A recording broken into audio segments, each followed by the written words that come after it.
provinsi Sumatera Selatan, tentunya kemudian daerah serentak yaitu di provinsi langsung secara sudah ditetapkan.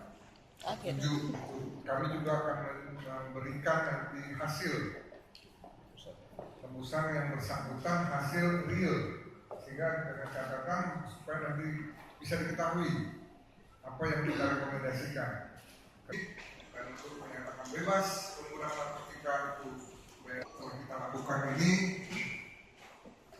sudah kita jalan semua peraturan perundang-undangan yang melekat di dalamnya.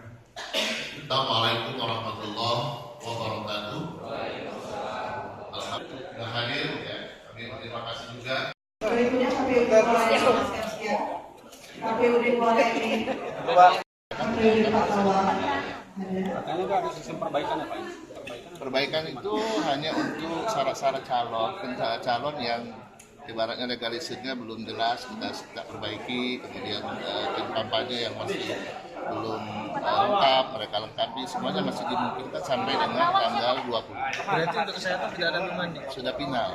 Kalau untuk kesehatan khusus final, kalau memang dinyatakan tidak memenuhi syarat, dia harus cepat diganti dalam waktu 3 hari. Orangnya Yang diganti? diganti. Berapa lama itu Pak? 3 hari. Tanggal 18, 19, 20. Kejadian di Nusantara juga seperti itu. Sampai tanggal 20 kalau belum diganti berarti gagal ya? Ya jadi gagal. Artinya mereka nggak mungkin bisa lanjutkan karena ini pasangan.